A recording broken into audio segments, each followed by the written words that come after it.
Good evening, everyone, and thank you for joining the Oxford University Italian Society. This evening, we have the honor to host Professor Marco Simoni, President of the Human Technopole. Good evening, Professor Simoni. Hello, everyone. Marco Simoni is a political economist with academic and governmental experience. He holds a degree in political science from La Sapienza University in Rome and a PhD in political economy from the London School of Economics. He is currently the president of Fondazione Human Technopole, the new Italian research institute for life sciences located in the heart of MIND, Milan Innovation District, a broad project he has been following since its outset, concerning the redevelopment of the area where Expo Milano took place in 2015. Human Technopole aims to lead Italy towards leadership in the field of quality of life by carrying out basic research in genomics, neurogenomics, structural biology, computational biology, and data analysis. Marco Simoni is also president of EURSPA, an adjunct professor at Lewis University in Rome, where he teaches European political economy. For almost 10 years, from 2007 to 2016, he was a lecturer at the London School of Economics, where he taught and carried out research on European political economy, achieving the title of Associate Professor. Between 2014 and 2018, he was the advisor to the President of the Council of Ministers on International Economic Relations and Industrial Policy Issues, and in this role, he managed national and international relations, political and legislative dossiers, coordinating the relevant ministries and public agencies. Simoni is the author of numerous scientific publications on comparative capitalism and wrote a book on the crisis of Italian capitalism, published in 2012 by Marsilio. In April 2020, the publishing house Il Mulino published his essay, La questione romana, the Roman question, on the importance of the relaunch of Rome for the rebirth of the country. So this evening, we will have 10-15 minutes of questions to Professor Simoni by our committee, and these will be followed by questions from you, the audience. So please feel free to leave your questions below, and I will be very happy to read them out loud. So I guess, Emanuele, the stage is yours, and we can start. Thank you, Julia, and thank you again, Professor Simoni, for being here with us. Every time, we read the bio of our guests, it's always astonishing, the number of things that you did in the past. And, well, what's astonishing to me is that you remind me how old I am, so that's not very nice for welcoming somebody into your association. But anyways. No, it's incredible, and thank you so much for being here. We really appreciate it. So, just to kickstart, the interview, the first thing that came to our mind when we were thinking about this interview is the role of the Human Technopole for the future of research in the world, and how this affects, people like us, people that are abroad that do research, that are from Italy, so that we still feel attached, to our country, and we see an institute so important, so innovative for the European and the Italian ecosystem. So, in your words, based on your experience so far in building this foundation and this institute, how Human Technopole relates to Italians that are, UK, in other parts of Europe, or even United States, and work in the life science sector as a researcher? Well, how do we relate? We relate in many different ways. The numbers, we have started 3 years ago. So let me say something about Human Technopole, because maybe, I don't know how many people are there listening. I suppose most of you are from Oxford, and it's the Italian Society, for what I understand, right? That's correct. So about 3 years ago, well, more than that, about 7 years ago, the government had to decide what to do in the large area where they were hosting Expo 2015.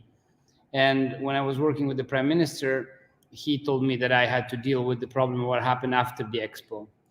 Oftentimes you have these big, large events, and then you don't really know what to do with the large area that was involved in that, and they often decay, or there's just a lot of wasted investment.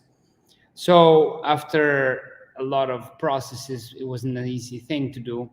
The decision that was taken that the entire neighborhood had to be reconverted towards an ecosystem to foster innovation based on increasing quality of life, broadly speaking. So the decision was that the idea was that if you build at the center of this a research institute that has on life science, so to improve medical care in broad terms, on the frontier of research. Now, why this is so important? Because life science in the next 10 years will experiment the same type of revolution that happened in IT in the last 10 years. So, okay, a bit more, say 20 years. So the beginning of 2000s, we didn't have mobile phones. We did have mobile phones, but we didn't have smartphones. We didn't have pervasive social networks or means to communicate the way we're doing now. And we did, in a very few years, this became normality for everybody, transforming profoundly the way we interact with each other and even the way we process information, the way public opinion is formed, and so on. So the same type of revolution is going to happen in the life science in the next 10 years or so, because of the huge impact of genomics and data gathering. So the ability to generate huge amount of data is very new and depends on the new technologies that are now available.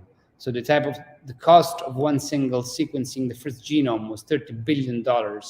Now to sequence a single genome costs less than $1,000, which means that every country in the world are sequencing tens of thousands, hundreds of thousands of genomes with the purpose of gathering enough information to understand the relations between our genes and the interaction with the environment, the interaction with other factors, and the emergence of certain diseases. This combined with, of course, other technologies on gene editing, and combined with other new technologies like high-resolution microscopes, especially cryomicroscopes, generates an enormous amount of data. Now, this enormous amount of data needs to be processed, and so the only way to do that is by using modern tools of artificial intelligence and machine learning. So that's why, and on these, and the combination between a lot of data and new tools to process this data, understand this data, these are intractable because they're like almost, they're hard to visualize. Like, you cannot understand how large is a single genome, let alone hundreds of thousands of genomes. Okay, now this is going to bring enormous changes in the way we deal with our own health, because we will be able, it's not about the silly prediction of exactly what's going to happen to you, because it's all about probability. So it's all about risk factors. It's all about having a more precise drug, so that personalized medicine means that in a matter of a number of years, we will be able to have drugs that are specific not only to that single class of disease or type of disease, but the disease that that person has. To do that, you need to be able, of course, to have more widespread use of genomic sequencing, but also you need to discover the relationship between different genomes and diseases. So that's why the choice went on life science as the scientific specialization of the research center that was going to be there. When we built this based on other examples of large-scale institutions in the world. So the governance is, of course, governmental, is controlled by the government, but the independence of scientists is assured by specific governance devices, like happens in most high-end institutes in the world. And this allowed us to build relatively fast. In 3 years, we had to build all our infrastructure. We had no buildings, we had no lab, we had nothing. We didn't even have bus to get from the tube station to Human Technopole. At the beginning, I had to walk. The first day it was sunny. In June, I was wearing a tie, and after 200 meters, I asked myself, why was I wearing a tie? There was nobody around there. I was on my own with one assistant, and it was hot. Now the entire site is being developed because around Human Technopole, a lot of companies are moving, a lot of private investment are being carried out. A big hospital is going to open within this year, huge hospital.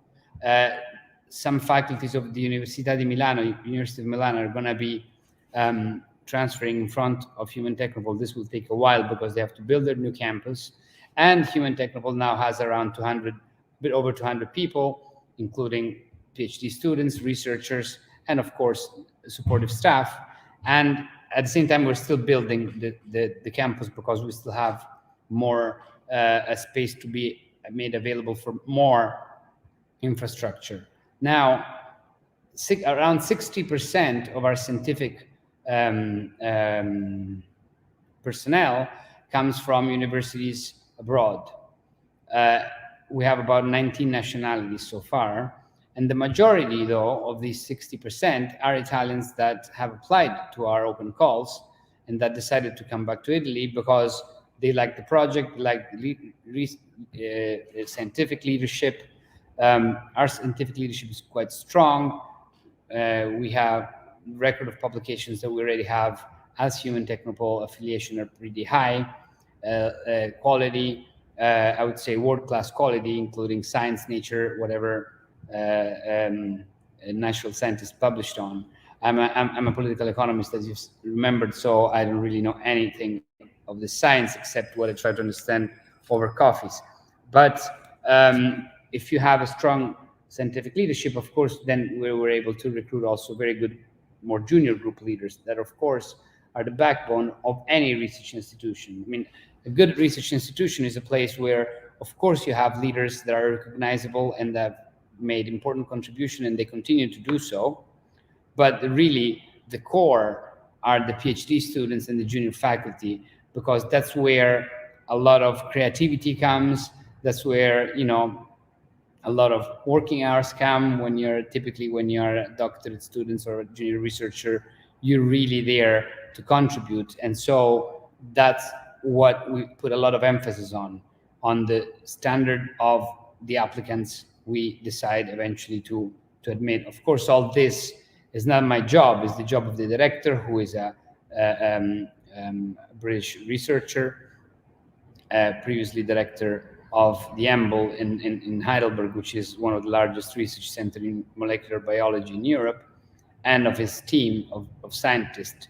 But this is possible because we have, as I said before, a governance structure that allows this type of development. But then, of course, our research is completely collaborative. So one of our key purposes is to provide new technologies that were not available in Italy before, such as the two that are already up and running are a large sequencing facility and a large microscopy facility with among the most powerful microscopes you can get now. And these are facilities that we are setting. We are operational in our labs in less than 1 year being operational. And we are developing tools so that these technologies can be made available to outside users through competitive procedures and so on, because they are rare technology. It is standard when you host this technology to make them available. And so this means that all our research all our research projects, the most important definitely, are collaborative projects with other centers in different parts of the country. Also, we have a yearly scholarship that works somehow similarly to the ERC you will be more familiar with, whereby 5 researchers a year are awarded a grant, quite substantial grant, the last 5 years, and allow them to open their new labs as a new lab leader in a different institution in Italy, not Human Technopole. That this is useful so that as years go by, more and more links are built between our technology and our institution and the rest of the country, And this year, all of the 5 people who won the award, they're all Italian. They all come from abroad. One from California, one from the UK. I don't remember Oxford, Cambridge actually, and so on. So if you're Italian, if you're abroad, and if you're in life science, this is something interesting to look at, even only if you want to collaborate with our scientists in some of the projects they're carrying out, or different collaborations that are possible. So I guess that's the answer. Thank you so much. It was very, very clear. Yeah, thank you so much on my behalf as well. It was really inspiring to hear how new poles are rising along Italy to give more possibilities to people in order to get them back. So the phenomenon of young graduates, but also of young students when they leave high schools, and of them going abroad in order to pursue a better career or to pursue a degree that gives them, I don't know, a better education or different options, is called fuga di cervelli. So what do you think about this terminology, this term, and the whole phenomena? What I think is that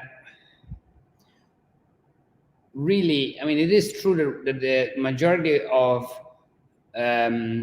people that we ended up hiring in several competitions, I mean, every time we advertise a post, we're Italian. But what's important to me is also the fact that there's other 19 nationalities at Human Technopole. So the point is should not be only that of having opportunities for Italians that are elsewhere, but to increase the circularity of knowledge and of exchange, so that we also have people that from Germany, from the US, from Japan, et cetera, et cetera, et cetera, which is something that Italy has had a hard time getting into, often less than other countries. Not only countries like the UK with stronger tradition, they all speak English, is relatively easier, but also they had a huge empire 100 years ago. So, I mean, there are a lot of historical factors but even other countries that are traditionally less internationalized, if you want. And I think that not only Human Technopole, but a number of other institutions, for example, not only some are private, like Bocconi in economics, some are public, like the Politecnico di Milano in engineering, architecture, and all the topics in which they focus, but also other universities like Padua or Naples. There is a lot of efforts going on to try to expand this. We, in a way, were having an easier time because we were new. So we had to recruit everybody from scratch, and we decided to implement a policy whereby we only hire researchers one by one, which is a relatively new thing for a new research center. A lot of new research center, they are born out of the merge of existing ones. You take a piece of this, a piece of that, and you have a new project, maybe great, and then you hire more people. But you start from a bulk. Instead, we started from scratch, top down, from the director, and then every single person, the director was hired with an international committee, chaired by a Nobel Prize. And so that standard kept on and went down, and now we're recruiting, of course, more junior people, et cetera, et cetera. And therefore, of course, we had more space to have more people coming from abroad in a way, right? Because we had to start from scratch. Other institutions can look slower, but they're actually doing a lot of numbers, but they're doing a lot of progresses. And I think that in the field of science and in the field of industry, there is more and more this awareness. It's an awareness that partly also comes from generational shifts that are relatively slow to occur, right? So generational shifts, typically, generational studies are very boring. Now I apologize for those who are doing generational studies among the audience, because the curves are very, very slow or very linear in anything. Like, you take any feature of any country and the generational changes are extremely incremental. And policies or awareness can improve the speed of certain things. And we did have certain shifts in a number of dimensions. For example, the internationalization that my generation went through is less than the one of your generation, because your generation through the internet was immediately in a global condition of public opinion knowledge, etc. Whereas, yes, I had the internet when I finished my first degree, but I didn't have it at the beginning of the degree. So I remember going to the library and looking into paper files to look for books, which is something that for you must feel like, oh my God, this guy must be my grandfather. Instead, it was just a few years ago, and this means that in my generation there is a huge awareness of the importance of moving and attracting, and maybe staying a while in Italy and then maybe going again. I've spent 13 years between Switzerland and the UK. Came back to Italy in 2013, but who knows? Maybe in a few years' time I'll go again somewhere else. Of course, then there's families issues. Personally, there's a lot of complications, more complications compared to when you are young and single. But still, is a possibility that I'm seeing happening. Also, it's not only some theoretical thing. So I think that the broad objective is to push towards a circularity of brains, if you want. If anybody has called himself brain, that's pretty silly. But at the same time, I think that excess. So I don't like the term fuga di cervelli. At the same time, because also for other two reasons. The first reason is that, with some exception, there are exceptions, of course, but with some exception, if somebody goes abroad, they're not escaping something. Well, at least not in Italy. In fact, in other countries, they do escape, and they escape very much more serious situations. But they are looking for something they're interested in. So they go to explore, they go to learn, they go to grow, etc., etc. So it is patronizing telling somebody that he's some cervello that is escaping. No, this is a person that is making some choices. Secondly, when you label something in a complex phenomenon like this with some simple derogatory label, you're actually hiding the responsibilities that are behind the phenomenon. So right now we do have a lot of Italian scientists, top field across the world, and they often do not have opportunities to come back to Italy. But this is not because of the bad weather or because there is some weird meteorological phenomenon, but because policy choices are not the right ones, or policy choices are short-sighted, or we're short-sighted. And instead, it's better to have discussions on topic, right? So a few years back, the Politecnico di Milano had a new master degree which was only taught in English, and they had to go through court for years because part of the professoriate sued the Politecnico di Milano, saying that that was an illegal thing to do because they had to offer the course by law also in Italian, which made no sense from a substantive scientific viewpoint, especially in that topics. Yet, not many voices were raised in defense of what the Politecnico di Milano did. So it is not a one-way road or an easy road, because there are resistance in these processes. Not everybody is happy when you have more circularity of brains, because this threatens equilibria that have been there for a long time. This threatens position of people that have legitimately gained, etc., etc., etc. I mean, you're at Oxford, and you know how it feels when you get into a first-year PhD presentation or a first-year presentation in your course, and it's a constant challenge, right? And so not everybody likes that type of challenge. And so it is, I think, partly also a responsibility to put forward the real issues there. Not fuga di cervelli can be a big bad wolf behind which the real wolf are hiding. Yeah, so I think this relates very well to our next question, because earlier you were talking about how, yes, majority of the scientists that you hired so far are Italians, but you have 19 nationalities already, and probably this number will grow throughout the next few years. So when we think about policy and generational shift, we obviously talk about how the society changes in an ecosystem.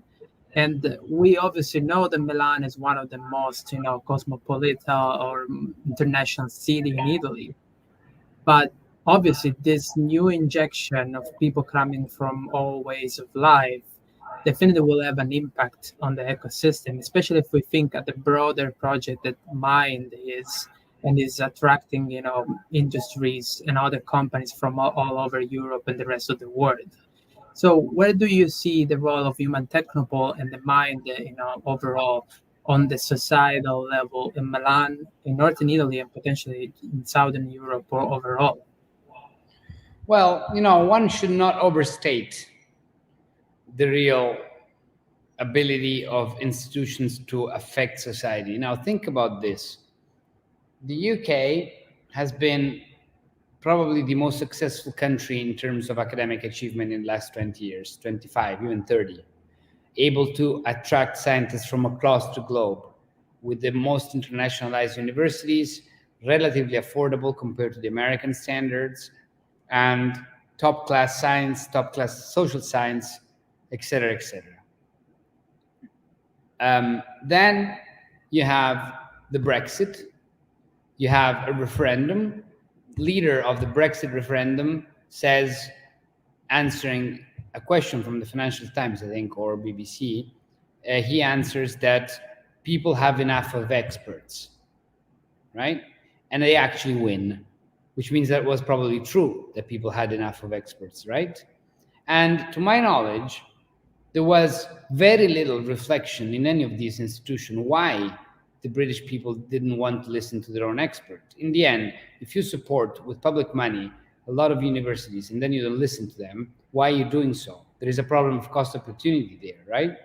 So for sure, there was an impact. Of course, there was an impact of all these important institutions on the British society, but that impact, in the moment in which the British people had to make a decision which was defining 2 or 3 generations, they were not listened to, right?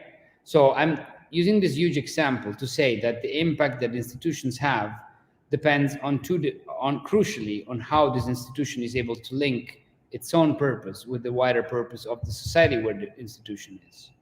And this is the reason why I make always the most effort I can to have Human Technopole as an open institution as possible, asking scientists to engage constantly with society where they are in.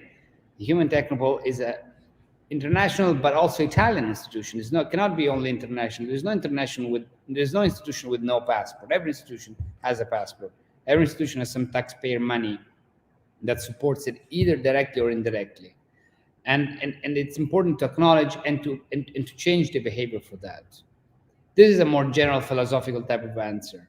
On a more concrete viewpoint, the purpose of Human Technopole was to act as a catalyst of the wider neighborhood of mind. But the wider neighborhood of mind overall will be and is already a place where thousands of people go to work. At completion, it will be a small city, so a huge new neighborhood of Milan. And right now, we already have 2 major international companies moving next to Human Technopole, completely, like moving their Italian operations. Several other dozens companies with some presence there, plus the huge hospital I mentioned. There will be an operation of the most important startup incubator from the Silicon Valley, which is opening its subsidiary in next to Human Technopole. All of these institutions are independent of one another. Altogether, they form an ecosystem. And from a purely economic viewpoint, once that is up and running, this is going to affect the economy of the entire north of Italy and the south of France, for sure, because it's too big. Because, of course, once you get top research going on, industry, the ability of translating this research into more industry, university with all the brain that comes from very young kids that go to university and will have their own ideas, and 1 in 1,000 will have a major breakthrough, and the ability of carrying it on, right?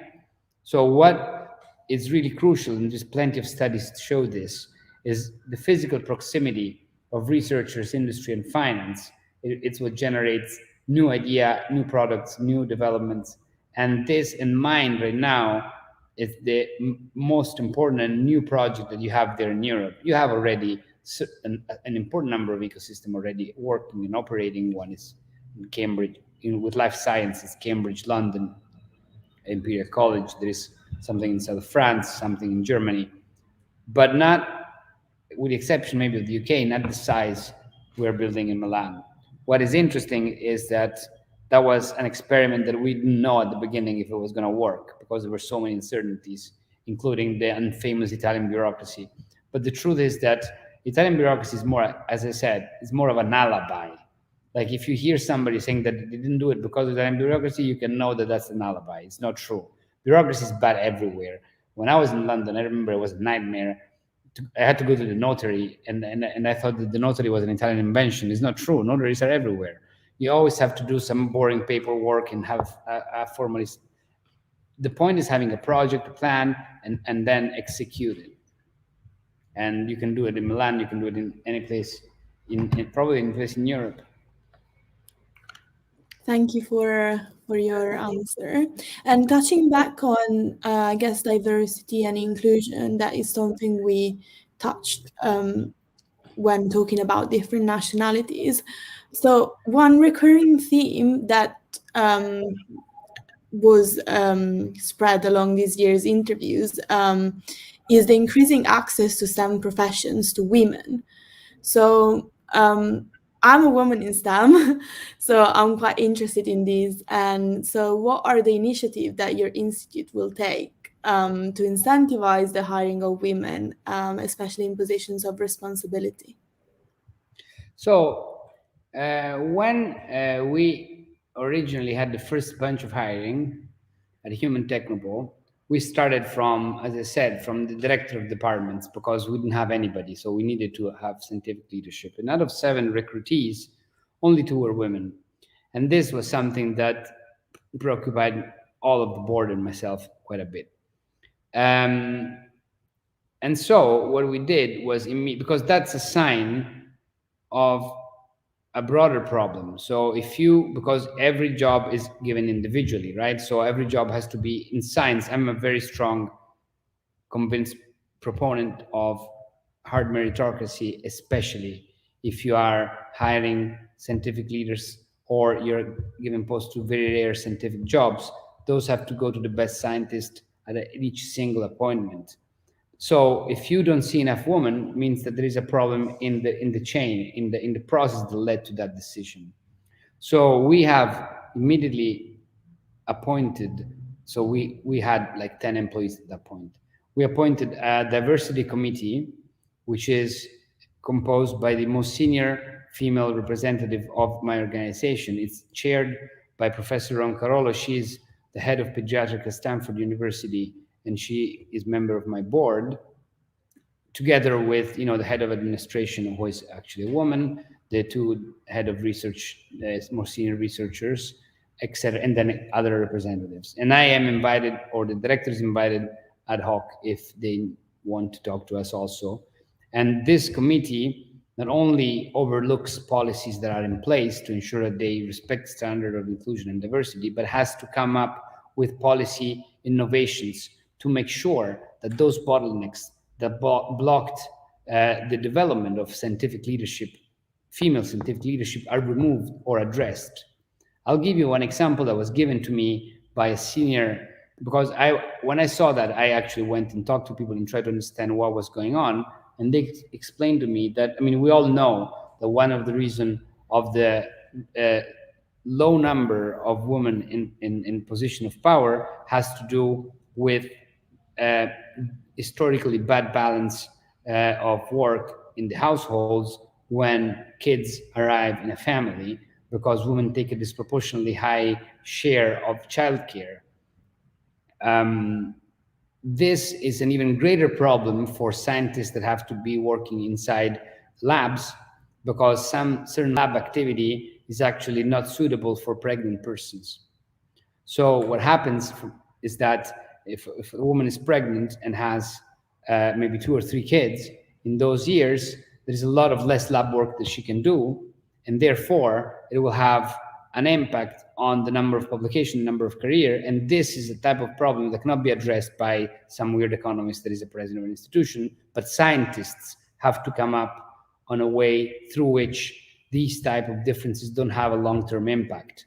This is just an example. Of course, there are even more subtle and complex problems that have to do with how journals are peer-reviewed, how people male tend to cite each other more often than women do, and all other factors that have an impact on the final on the result that we don't like and we need to change. So the problem of this is that because it's a multidimensional problem, it has to be approached in the same multidimensional way. So, of course, in first instance, you make sure that all the rules are respected and are open to diversity and inclusion at the status quo. But if you want to change the outcome, you have to think more deeply about long-lasting policies that remove those obstacles without trying shortcuts that have maybe even idiosyncratic effects. So we try to do this inside Human Technopole, and we are trying to also tell to other institutions what we do, and suggest when we come up. We didn't yet so far, but coming up with policies. One of the good things is that you can disseminate them and say, look, why don't you do this too? It's something that works. But the important thing is that every institution, I think, should take this. It's a different but similar thing about what I was saying before of being good citizens in a country or in a place. Like, I think the type of responsibility that research institutions had 50 years ago was probably confined to the border of this institution. In our society, this no longer apply. I think an institution has a broader responsibility. Part of the job of a scientist has to be that of talking to the wider public. It shouldn't be an option. I actually would put it as a condition for tenure. Like, if you don't go out there, you're not a good scientist, because people have to understand how science works, and they need to know you, and they don't get to know you because we live in a society which is completely isolated in bubbles. And so if you don't go out there, you will not get to meet other people as it used to happen 50 years ago, when there were clubs, parties, churches, whatever, and people mix much more. Similarly, responsibility in the institution cannot be we are just applying the rules and we're compliant. If the rules lead to strong inequalities between genders, these have to be addressed proactively. This is not something you can just shrug your shoulders and say that everything is fine because you're respecting the law. Thank you for your reflections on this important topic. I mean, we had the chance to speak with many scientists and researchers throughout the year on this, so we appreciate that even at the executive level, of an institution like Human Technopole, there is a lot of discussion, reflection on this topic. Moving to a slightly different area where you were mentioning about Brexit, you were mentioning, about how communication and political opinions and the society, the people opinions can mix, and how it's important to think about all these things when there is a change. Obviously, in this current pandemic, this is very clear when we see that communication from media, from scientists, from universities is kind of very confused, and especially for the average people that do not have a specific education in STEM or in medicine or anything associated with life science. There is the opinion that Italian institutions do not always have a great communication when it relates to scientific evidence, especially from the individual personnel, not necessarily at the institutional level, but science communication is crucial today. And there are world departments in many high-level institutions. What will be, if any, the initiative that Human Technopole will take regarding to science outreach, science communication, for both, what happens inside the labs, but also the international collaborations you will do with other institutions? I mean, we don't have at present any plan to do shared communication with other institutions.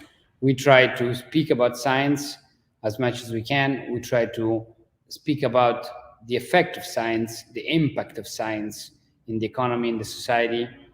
We have been, let's be honest, in the last 3 years, we've been mostly engaged with building up the Human Technopole. So a lot of we, in many respects, we're still developing. We still are less than a fourth of our final size in terms of, well, less, more than a fourth, like a third of our final size. But as I said before, I think that we have to think about even new type of communications, more systematic, that reach, for example, schools at very early ages. I think that what we've seen in the last years is a bit of a mixed phenomenon, because on the one side, there is an obvious crisis of confidence, because you hear more and more in public discourse from the anti-vax through different ranges of skepticism towards all type of institutions, including scientific institutions, right? And this has been very evident, very clear in public discourse, the emergence of this. This was absent until 10, 15 years ago, quasi absent. But truth is also that the great majority of the population, in fact, got vaccinated, did obey all the prescription in a very difficult moment. So the great majority still has trust. So the point is trying to prevent the spreading of the less, like the no trust type of sentiment. And the only way to do this is try to mend the gaps that have emerged in society as a whole with respect to knowing one another and communicating one another. We all live in extremely close cohorts, internet bubble, Twitter bubble, whatever your social networks that the young people use these days. But the point is that this applies to everybody. Like, I always take this example. You were probably in high school when Donald Trump got elected in the first term. But the 1000% of commentators that I read and everything that I saw said until the day before the election that the election of Donald Trump was absolutely impossible, that even moderate Republicans were voting for Hillary Clinton, that everybody, and if somebody would dare say something different, that person was considered to be either a stupid person or somebody who was paid by some Republican pundit or by some Republican interest, right? Which is exactly the same scheme of no-vaxxers. Because if you try to speak to them, they will tell you that you're either a dumb person because you didn't read the real communication that goes on in the internet, or you are paid by big pharma, and so of course you are a pro-vax, right? So that was a bubble exactly similar of, closed mind, inability to discuss, inability to look at different viewpoints. And the reason why this happens has nothing to do with rationality or with information, but has to do on the perceived trustworthiness of your interlocutor. So if you do not recognize that person as member of your own group, whatever that person says doesn't matter. And to break this requires proactivity.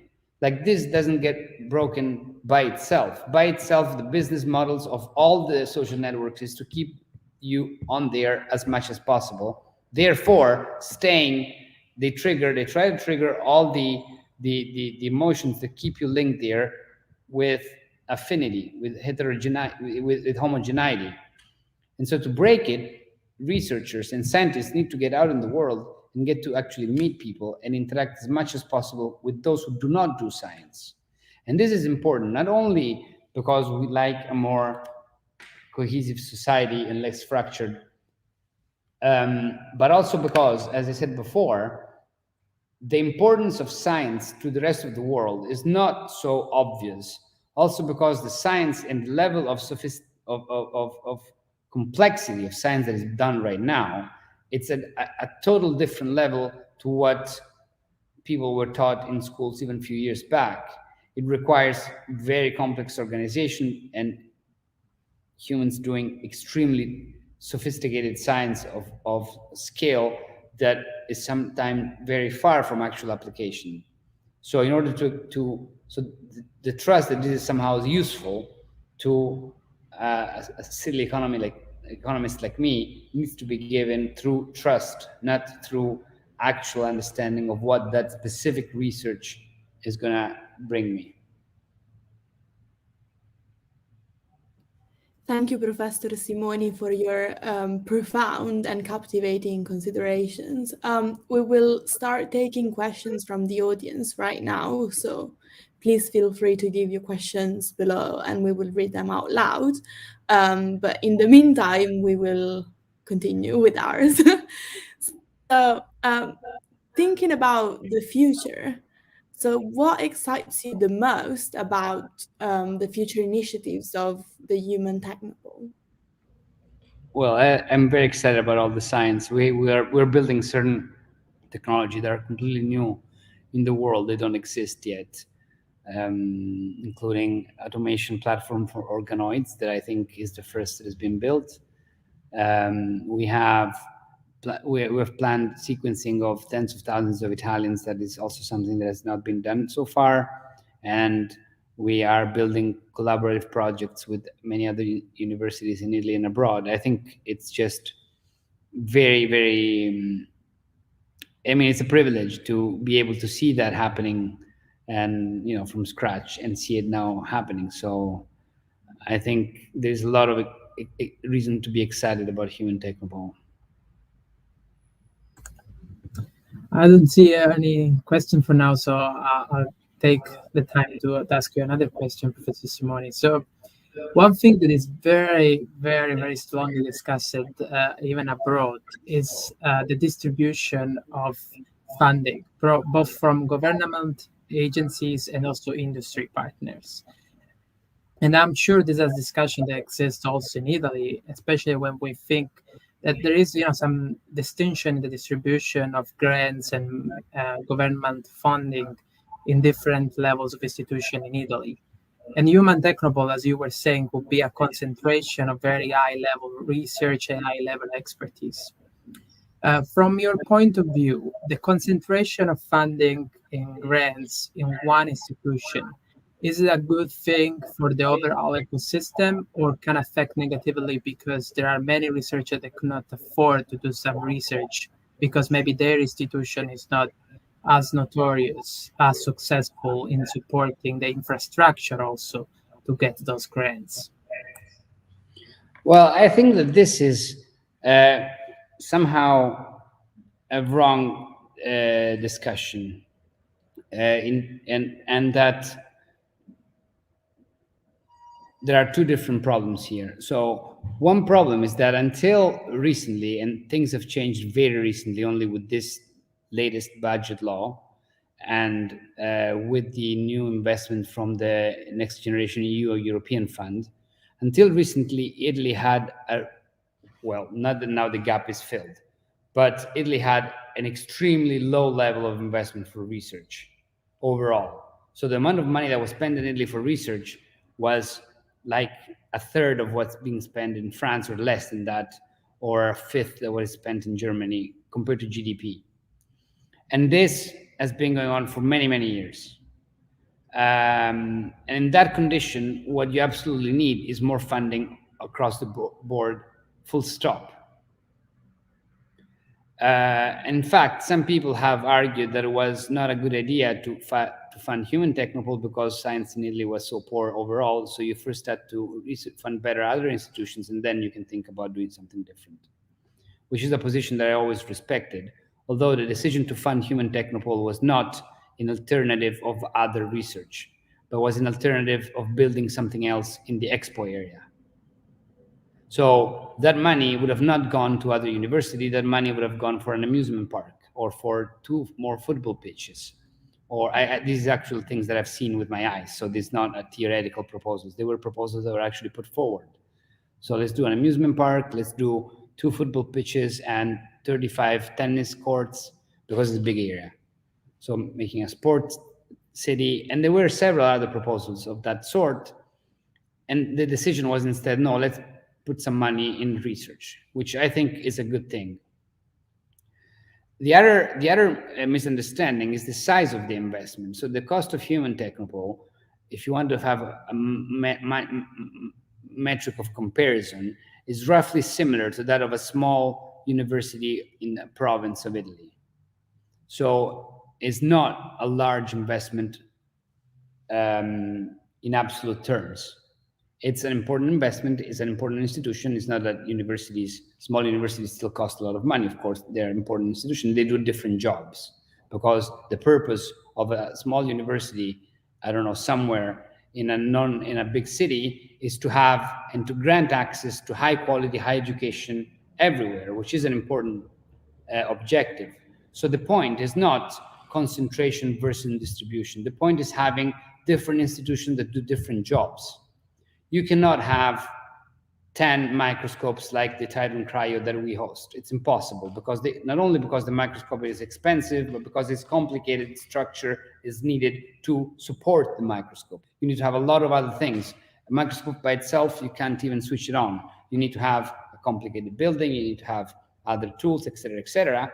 And then the microscope can be used both by those who are good enough to be hired by Human Technopole, but also by those who will ask to use the microscope for the research in a competitive manner. So what you see in good research environments like UK, for example, is that you have Oxford and Cambridge. They're not a particularly high concentration. Oxford is a teeny university. There's like 10,000 students. But what you have is a concentrated quality, because you have a very high bar to get there. And then you might have another university which is larger and maybe has a little bit less Nobel Prizes in comparison to Oxford, but these two different institutions are complementary.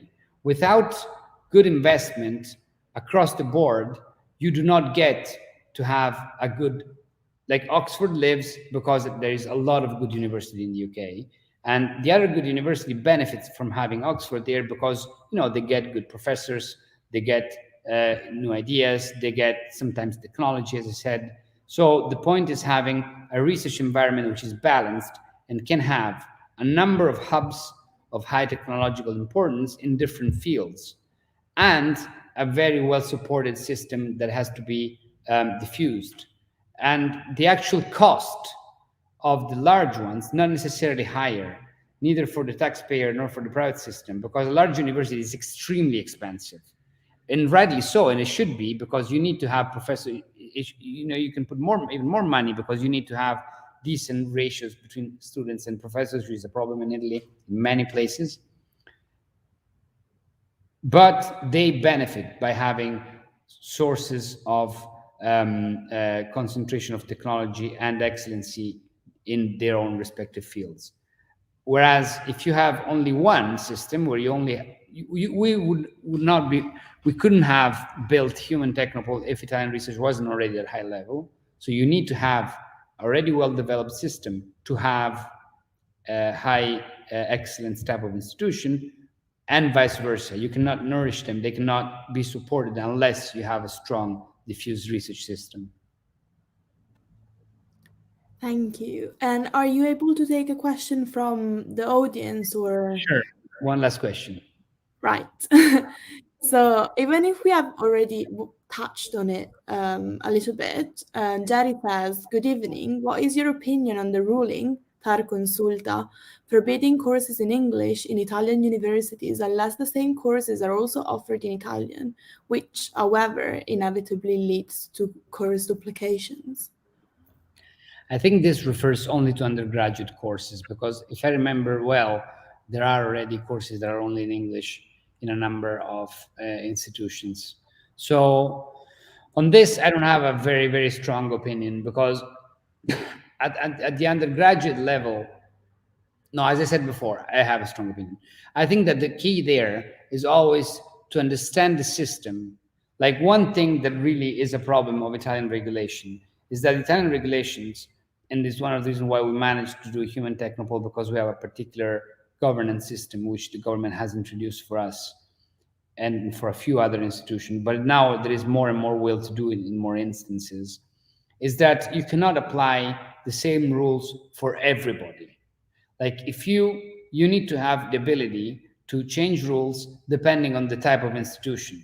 There is nothing wrong in having an institution that, for scientific reasons, decides that certain courses have to be taught in English or in French or in Mandarin.